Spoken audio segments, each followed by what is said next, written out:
Olá, pessoal.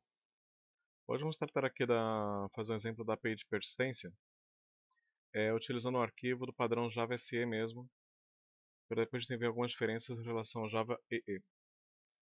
Bom, a primeira coisa que nós vamos utilizar é que na área de serviço do NetBeans, ele tem uma conexão com o banco de dados JavaDB, que normalmente ele vem instalado dentro do pacote de instalação do Java, ou junto com o servidor de aplicações do Glassfish. Aqui você pode olhar aqui nas propriedades dele onde ele está instalado. Eu estou usando a versão que vem instalada no Glassfish, que é do 4.1, que é a mesma que vem no SDK do Java do pacote 1.8, e estou utilizando ela. Normalmente esse banco de dados ele já tem o Derby, ele já tem um banco de dados chamado Sample, que já tem algumas tabelas que são criadas. Aqui no caso já tinha uma tabela usuário, vou apagar ela para fazer um teste. E eu tenho aqui a minha tabela de os meus scripts de criação, e já vou preencher essa tabela com alguns dados. Vem aqui, copio aqui o script.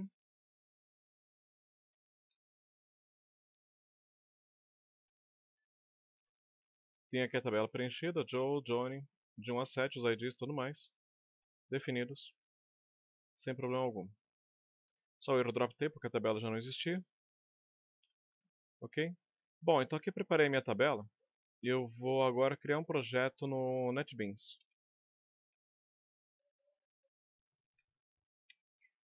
Bom, começo pela criação aqui de um novo projeto no NetBeans. Escolho o tipo de aplicação Java mesmo. Deixa eu entregar o nome para ele de exemplo JPA.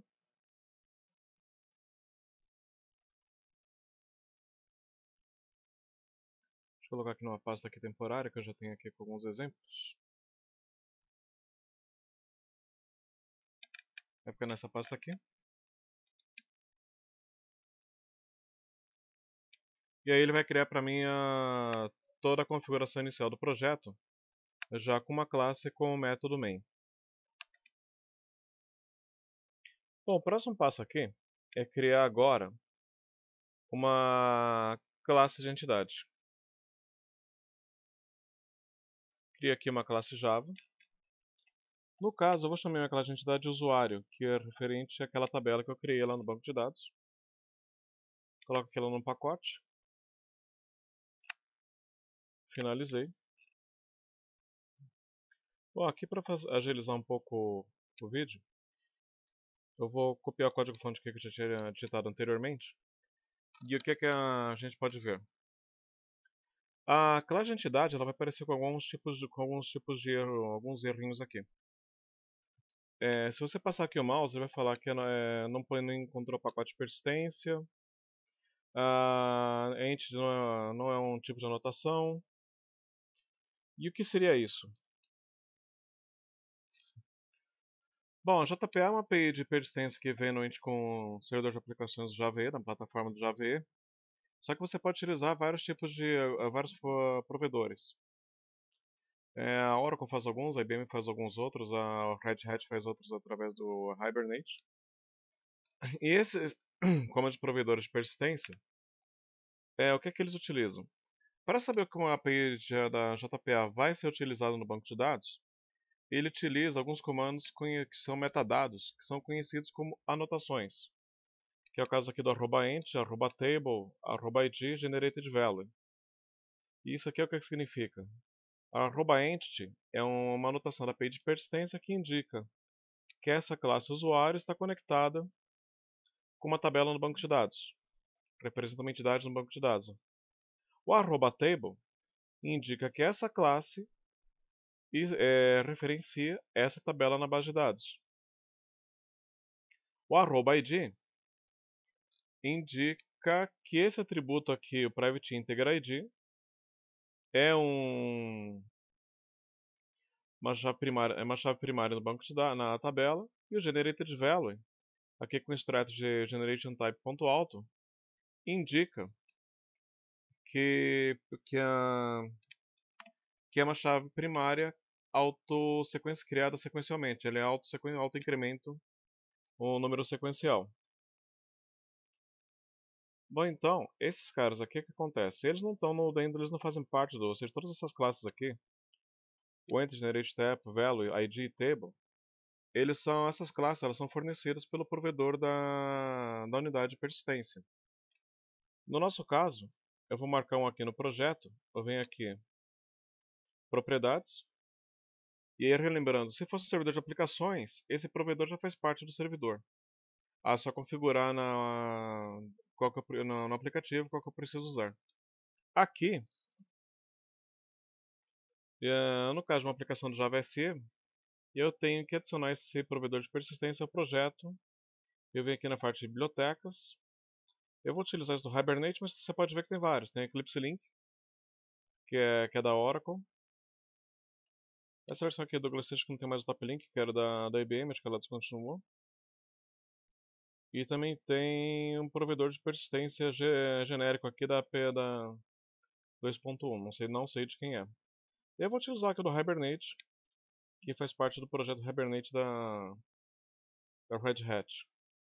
Adicionei a biblioteca, ela faz aquela parte no projeto. Tem que colocar eles na construção do class path.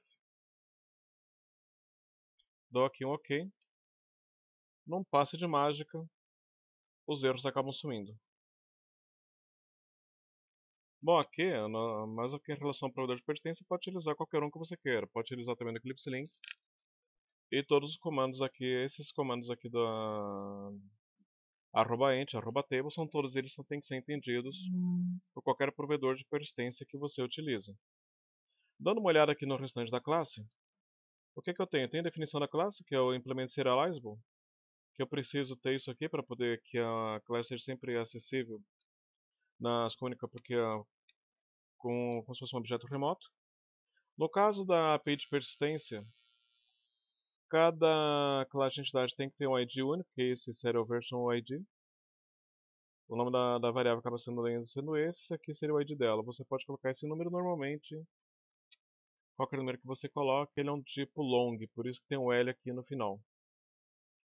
E aí eu tenho aqui @id, @generated_value para indicar que a minha coluna private integer ID seria a chave primária, que isso é o que está de acordo aqui com o meu script de criação de tabela.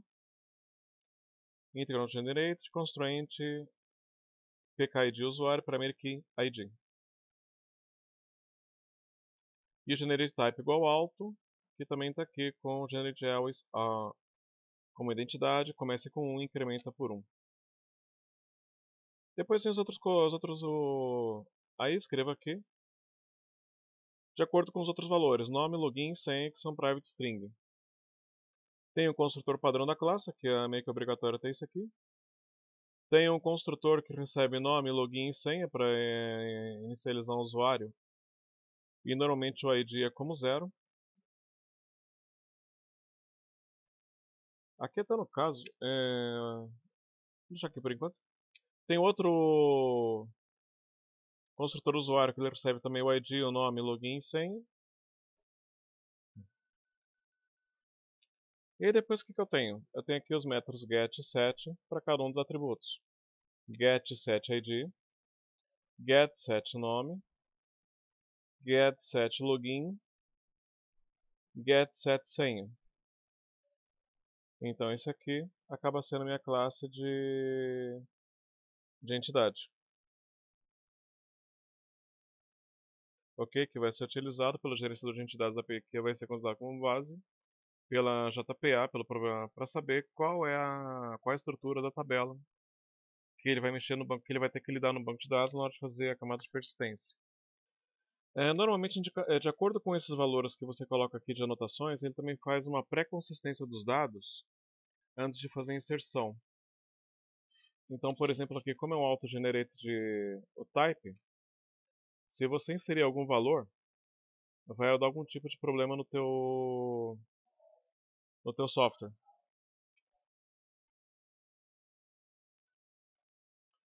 Então, aqui no caso, quando eu tenho esse construtor aqui e coloco o ID como 0, se eu for tentar inserir esse valor direto na tabela, a page persistência vai ver lá que ele está como autogerado e vai dar um erro. O melhor aqui é colocar ele como null, que também é aceitável. Então, revisando lá, tem aqui o pacote que ele faz parte, que é, por exemplo, o JPA. os imports, definição da classe, construtores e métodos getSet. Bom, uma vez que eu tenho aqui definido aqui qual é a classe de entidade, eu tenho que definir agora qual seria a classe de controle. Normalmente o pessoal chama essa classe de DAO, que pode ser Data Link, Data Access Link ou Data Access Objects. Eu, no caso aqui, vou criar de novo uma classe Java e vou dar um nome diferente. Usuário BD. Vou colocá-la também aqui dentro do pacote do exemplo JPA. E aqui está a minha classe. Aqui, para agilizar o processo, eu vou colar aqui o código que eu tinha digitado antes. E eu tenho aqui de novo. Tem aqui o exemplo da page persistência, os imports que eu preciso, da lista, gerenciador de entidades, as queries que são do tipo query do tipo typed, e aqui eu defino minha classe de controle da page persistência.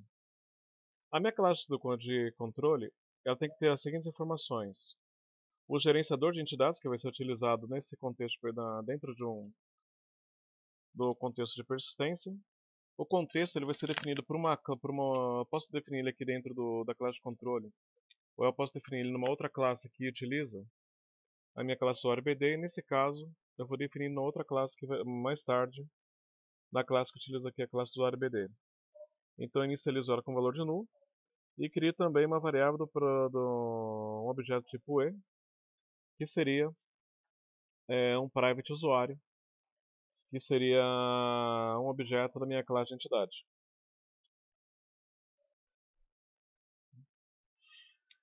Aí aqui no caso o que eu tenho depois? Eu tenho um construtor que recebe o gerenciador de entidades utilizado pelo aplicativo, que ele vai estar associado a um Entity Manager Factory, que por sua vez também vai estar associado a um contexto de persistência que nós vamos criar mais tarde.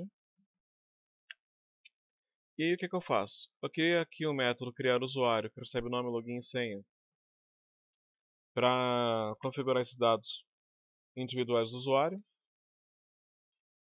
E ele chama outro método criar usuário, que é esse aqui, que foi onde eu fiz exatamente onde eu faço a chamada do Mirim. Eu peço para o meu Entity Manager fazer a persistência desse objeto.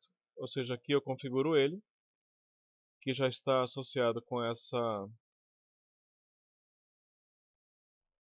private usuário aqui.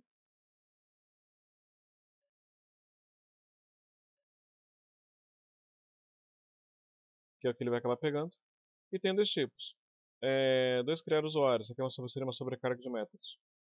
Neste primeiro eu recebo os dados individuais. Neste segundo eu já recebo um objeto usuário direto. Eu só inicializo ele, faço a chamada. E aqui eu só peço para ele fazer a chamada da persistência. E eu devolvo já o valor. Desculpa, que nem no caso, eu já devolvo o objeto persistido. Como nesse caso aqui, por exemplo, ele já vai persistir o usuário no banco de dados, e a chave primária é autogerada, na hora que você tem esse retorno aqui, ele já vai estar com a chave primária que não existe, né, para aquela entidade. Quando você executar essa linha, ela já vai ter um valor definido. A próxima sequência aqui, eu tenho o método excluir usuário, que ele recebe o usuário que vai ser excluído. Ele chama o gerenciador de entidade. O que ele faz aqui? Ele encontra o usuário a partir de um ID, encontra esse cara, e se ele for diferente de null, vai chamar o gerenciador de entidades e executar o remove para eliminar esse objeto.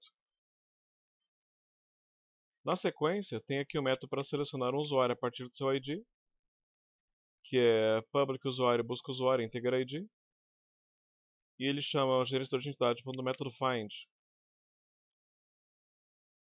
para indicar que ele vai procurar esse ID aqui e vai retornar aqui o valor do usuário através dessa linha aqui. Na sequência, defino um método que é public list usuário busca todos os usuários. E aqui o que ele faz? Eu crio uma type de query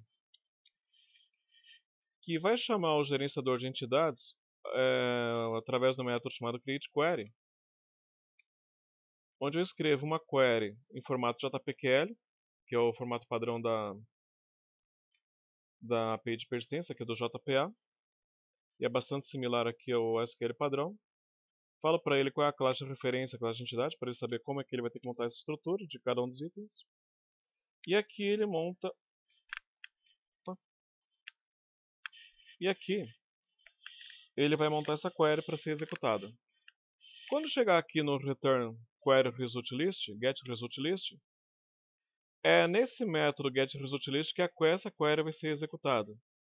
E ele já me informa uma lista dos usuários que foram encontrados no banco de dados. Essa lista ela pode ter dois valores, ou 0 ou maior do que 0. O tamanho 0 indica que não tem nenhum tipo de... não foi encontrado nenhum registro, a tabela foi vazia. Isso pode acontecer quando se você tivesse querido colocar aqui uma cláusula query, uma cláusula where, que nós não colocamos. E se a lista foi vazia, você pode verificar através de um atributo de lista chamado isEmpty, para indicar se ela tem valores ou não. Se a lista tiver um tamanho maior do que 1, é porque foram encontrados os registros, e aí ele joga na lista a quantidade que foi encontrados, de 0 a n. Na sequência, ele tem um método aqui que ele faz o quê? Ele chama o ID de um usuário, seleciona o método gerenciador de entidades, o find, para encontrar esse ID. Se ele existir, ele vai trocar a senha por valor que eu defini.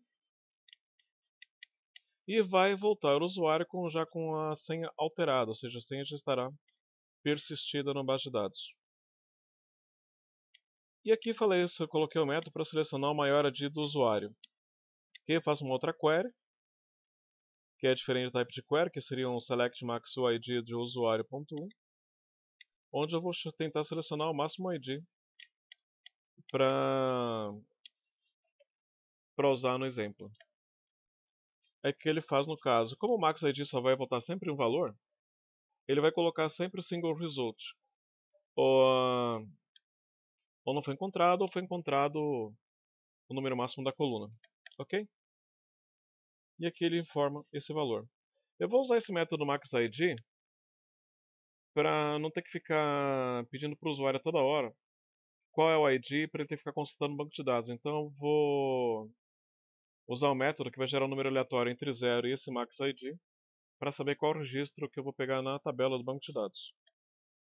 Bom, só um lembrete. Aqui no caso desses métodos aqui, eles deveriam ter algumas verificações de exceções. Mas como mais um teste simples, eu não vou colocar isso aqui por enquanto, pelo menos não neste exemplo.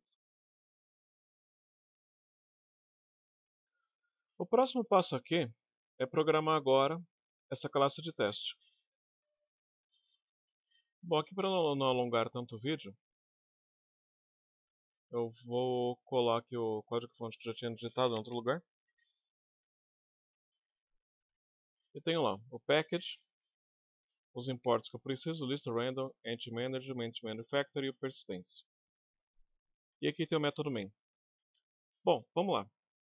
A API de persistência ela tem atrelado dentro dela, sim, ela depende de um contexto de persistência, que é o que define o que o aplicativo vai usar.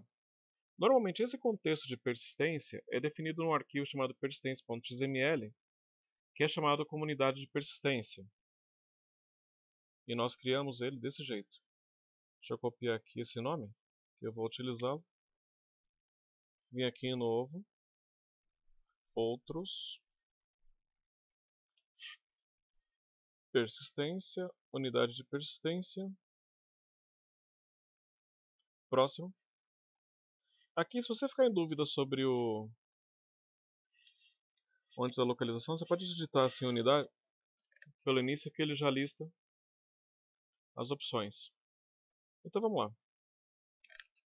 Eu vou colocar aqui o nome, que eu copiei dali. Como eu estou utilizando a page do Hibernate, eu vou apontar para o Hibernate, meu provedor de persistência. E a conexão do banco de dados, eu vou pegar o sample. A estratégia de geração de tabelas eu vou deixar como nenhum, porque a tabela já existe no banco de dados. Se ela não existisse, eu poderia deixar o criar, que ele faria com que a tabela fosse criada a partir da classe de entidade. E dou aqui um finalizar.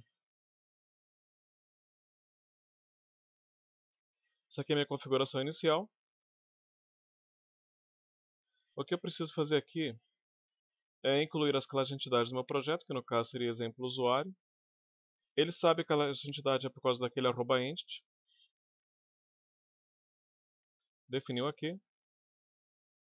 E esse aqui seria o código-fonte do arquivo XML. Na verdade, isso aqui é só uma telinha que mostra a configuração da unidade de persistência. E aqui são os nomes.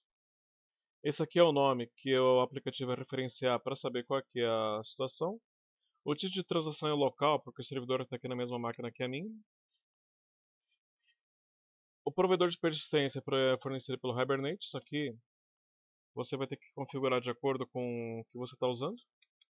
As classes de entidade que são definidas. As propriedades que são usadas para conectar no banco de dados. Essas propriedades, elas vão de acordo com a base de dados que você precisa. Então, se você quiser usar o banco de dados do Oracle, PostgreSQL Server ou MySQL, pode usar qualquer um deles, só que você vai ter que verificar na documentação quais são as informações que você precisa. Isso aqui já terminou a configuração da unidade de persistência. Vou salvar aqui as alterações, que é a inclusão das unidades que eu tinha colocado. Então, o que acontece? A API de persistência ela vai trabalhar através do Entity Manager Factory, que seria a inicialização do serviço, que vai ser criada pela API de persistência relacionada àquele nome da unidade de persistência que eu defini. Uma vez criado o Entity Manager Factory, que eu posso ter vários para o aplicativo, né? Uma para cada nome da unidade de persistência. Uma para cada nome de unidade de persistência e posso ter vários nomes dentro do arquivo da unidade de persistência. A opção depende do que você queira fazer. Definido o Entity Manager Factory, eu tenho o Entity Manager, que aí ele cria um gerenciador de entidades dentro desse Entity Manager Factory. E aqui é que tinha comentado. Eu vou inicializar minha classe de controle informando para ele qual é o gerenciador de entidades que estou utilizando como default, como padrão. Eu estou utilizando esse cara aqui pelo seguinte motivo. Como a transação, normalmente, todas as transações na API de persistência, elas são transacionais, então ela tem que ter um begin commit para que possa ser feito, para que os dados assim não tenham nenhum tipo de problema em relação à integridade dos dados. Que nem aqui, por exemplo, aqui no comando ele cria e persiste no usuário, o que é que ele faz? Ele dá um get transaction begin, ele chama a classe de usuário, ele vai verificar qual é o nome do usuário que foi criado aqui chamando o método cria usuário da classe usuário BD.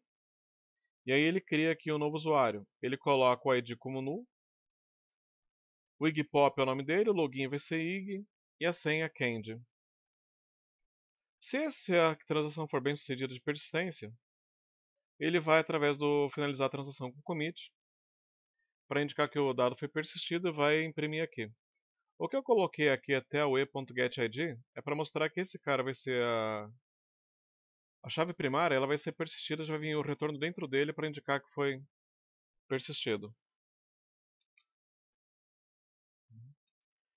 Ok? Aqui no caso, eu optei por colocar sempre o controle das transações aqui nessa classe de teste, mas você pode fazer, porque dentro na hora que você for partir para um servidor de aplicações, ou para o serviço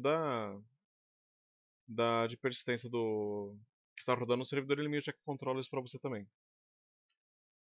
Então aqui ele vai persistir o dado. Aqui no caso ele vai selecionar um usuário específico. A partir de um ID gerado randomicamente, o que é que ele vai fazer? Ele vai gerar um número randômico através de um max ID aqui para tentar evitar ter o zero, evitar ter problemas. Ele vai informar qual foi o usuário que foi encontrado para esse ID aqui. Aí depois ele tem a chamada de toda a lista de todos os usuários. O que é que ele faz? Ele vai chamar o usuário, busca todos os usuários, Como a seleção, a consulta e a query é feita através de um comando find, normalmente ela não precisa ter o transaction. Normalmente transaction é só em ações de exclusão, atualização ou inserção dos dados. Trouxe aqui para a lista e aqui eu trato para a lista. Para cada usuário que tiver nessa lista, eu pego o ID dele e o nome dele, monto essas informações listadas. Atualizo as informações de um usuário aqui para um ID gerado randomicamente. Aí eu faço de novo aquela brincadeira lá do Max ID. E aqui eu vou trocar a senha daquele cara de quem for selecionado para reroll. Pego aqui, mostro aqui as atualizações. E aqui eu mostro a exclusão do usuário que foi excluído randomicamente. Aqui tem que fazer uma pequena alteração que é o e. Não vai dar porque senão o usuário vai estar escondido. Na hora que ele for fazer a seleção, como ele vai fazer a exclusão aqui do usuário, aqui ele já não vai existir. Então não vou poder fazer isso, deixar o ID mesmo que foi o máximo que foi gerado. Aí a gente vê depois no banco de dados qual que foi colocado. Na hora que eu terminei de utilizar a API de persistência, eu fecho na sequência gerenciador de entidades e fecho depois o Entity Manager Factory. E estou pronto aqui para executar o aplicativo. Ok? E aí, lembrando, o que você pode fazer? Essas buscas aqui que a gente faz pelo Max ID, você pode trocar, por exemplo, por uma telinha do tipo do JOption Pane, perguntando qual ID que o usuário quer selecionar. Ou você pode fazer também, dentro dessa classe aqui que é controle do banco de dados, você pode colocar o getTransactionBeginCommit lá dentro, para você poder fazer uns controles mais efetivos. Depende um pouco da aplicação que você está desenvolvendo. Ok? Aqui como é uma coisa mais simples, um exemplo, vou fazer aqui um procedimento um pouquinho mais simples. Só que não esqueça que isso aqui não é muito seguro, pode ter alguns problemas durante a execução. Bom, teoricamente isso aqui é o que o NetBeans tem para oferecer para a gente. Tem aqui as bibliotecas de configuração do Hibernate. Vamos ver como é que ele funciona. Vou aqui executar. Tem a primeira exceção. Aqui ele fala o seguinte, essas linhas vermelhas aqui são o log do Hibernate, que está sendo chamado. E aqui ele tem esse erro do org.gbos jandex. Isso aqui acredito que o pessoal vê not class, no class def found. Ou seja, não foi encontrada essa classe aqui. Provavelmente, acho que isso aqui deve ter sido alguma falha na instalação do NetBeans. Então vamos procurar esse cara.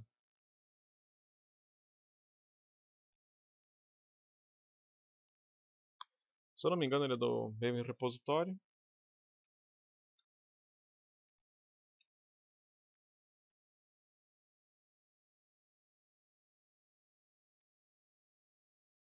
Java Annotation Indexer, está aqui pode baixar a versão final e poder utilizar. Você pode vir aqui e fazer download disso aí. Bom, feito o download aqui da área, eu vou fazer o seguinte. Eu vou criar aqui uma nova pasta no projeto de outras classes. E ela vai ficar visível para mim aqui em arquivos. Aqui exemplo JPA.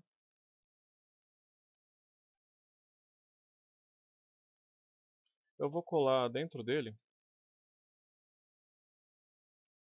Eu já fiz download, baixei, eu vou colar o arquivo do Jandex ponto final, o jar. Vim aqui no projeto, vou fazer o seguinte, eu venho aqui, propriedades, bibliotecas, acionar jar pasta.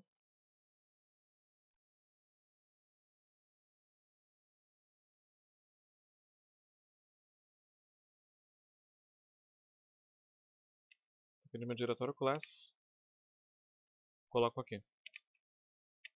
Outro erro que normalmente o pessoal costuma ter. Vou executar de novo. Tá aqui. Persistence exception, unable to build into energy factory. E você vai olhar aqui a causa porque unable to load class. Org Apache Derby DBC Client Driver. Bom, para você mexer com, trabalhar com banco de dados, principalmente quando é local, você tem que ter os drivers fornecidos pelo servidor. No caso do Derby, eles estão dentro do... Aqui no caso está dentro da instalação do Glassfish, Java DB, lib. Está aqui o Derby Client. Coloquei aqui. Você pode ver que na biblioteca tem o Derby, Yandex, Hibernate. Na hora que eu executar, agora deveria funcionar. Está aqui. Criei o usuário Igpop com a ED. No caso aqui, a tabela que antigamente estava com 7 registros. Por isso ele foi criado com o registro 8. Na hora que foi selecionado, tem o do Joe Ramone até o 8 Igpop. O usuário atualizado foi o Rich Ramone com a senha reroll. E foi escolhido algum usuário. Ele selecionou 6. Foi escolhido algum usuário entre 1 e o 6. Vamos ver o que aconteceu. Eu dou aqui em atualizar aqui no banco de dados. Eu vejo que foi excluído o 5. E o Hit, eu vejo que a senha aqui foi atualizada para reroll. Ok? Ou seja, acabou funcionando bem. Ok? Uma coisa que pode acontecer aqui, como esses números aqui de seleção são gerados aleatoriamente aqui na exclusão, pode ser que aqui no meio do caminho, numa dessas duas opções aqui, pode ser que dê um no encounter exception, por pegar um valor que já não existe, algum valor que ou pode ter pego o próprio número 0, ou pode ter, de repente, sorteou 8 e pegou o número 9, que é um número que não, que como ele tem aquelas somatórias, pode não existir, tá ok? Nesse caso aí é só rodar de novo aqui esse script aqui, o SQL, que ele vai gerar de novo essa tabela com os dados iniciais e executar os testes. Vamos fazer aqui um teste aqui. Deixa eu fazer o seguinte. Vou executar só essa parte aqui do script para criar de novo a tabela com ela zerada.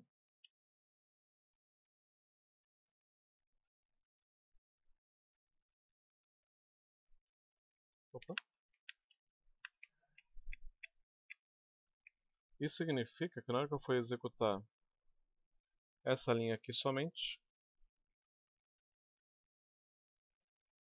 o banco de dados vai estar zerado.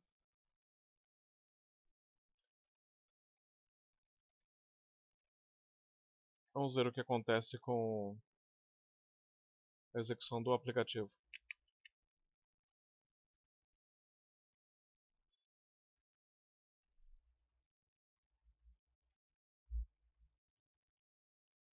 Igpop com ed1 ele foi persistido.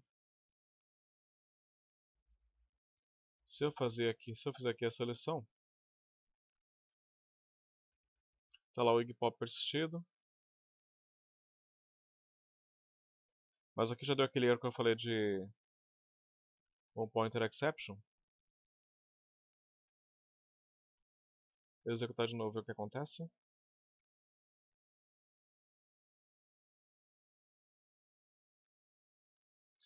Aí marcou, se persistiu o ID 2, coisa e tal, consigo ver aqui ver as finalizações, mas aqui pode ter aí aquela questão que tem a ver com selecionar um número com valor zero, coisa e tal, um número que não exista.